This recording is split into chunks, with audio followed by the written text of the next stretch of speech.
glossy, mirror, glassage. This is all the name of one icing on the cake, which has become very popular recently.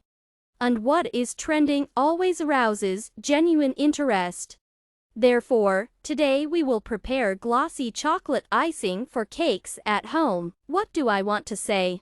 In general, such glaze is prepared using a thermometer to measure the temperature of the glaze during cooking.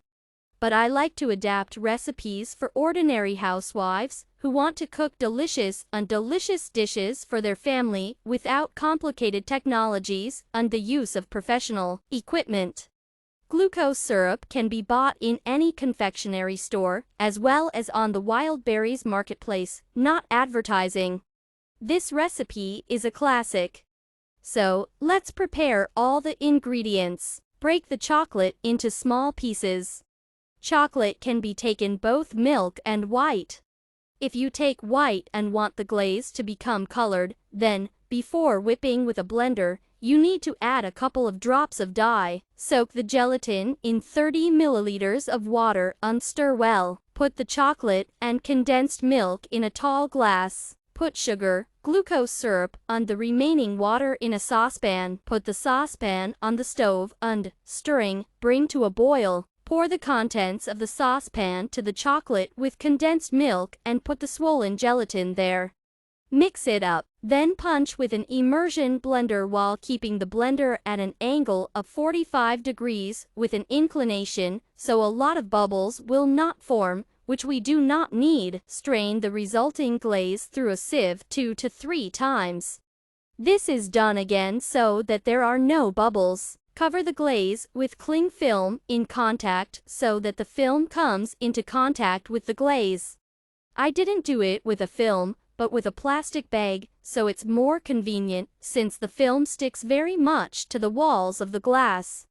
Now we put the glaze in the refrigerator overnight. The next day, take the glaze out of the refrigerator and remove the food film. The glaze should be melted in the microwave or in a water bath in pulses for 10 to 15 seconds in 5 to 6 sets until the glaze becomes liquid. Next, the glaze is still punched with a blender. I didn't do it, but just passed it through a sieve a couple of times. And then you need to act without delay. The glaze is applied to a frozen mousse cake. As soon as the cake is taken out of the freezer, it should be immediately covered with icing. The icing is poured on the cake and it should drain itself. The photo turned out not to be of the best quality because I was in a hurry and taking pictures with one hand and pouring out the glaze with the other, unfortunately, is not very convenient, but I think it's still more clear visually. The cake itself must be placed either on a grate or on a glass container, in general, something high, but smaller in diameter than the cake itself, so that the excess glaze is glass. Then you need to walk along the very bottom of the cake with a spatula, removing the smudges of glaze. Then transfer the cake to a plate. If you see your reflection on the surface of the cake, then the icing has turned out.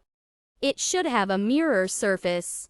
In this case, when photographing my glaze reflected the window, well, I also saw my reflection. Try to cook such a glaze, I'm sure you will succeed. Cakes with glassage look very presentable.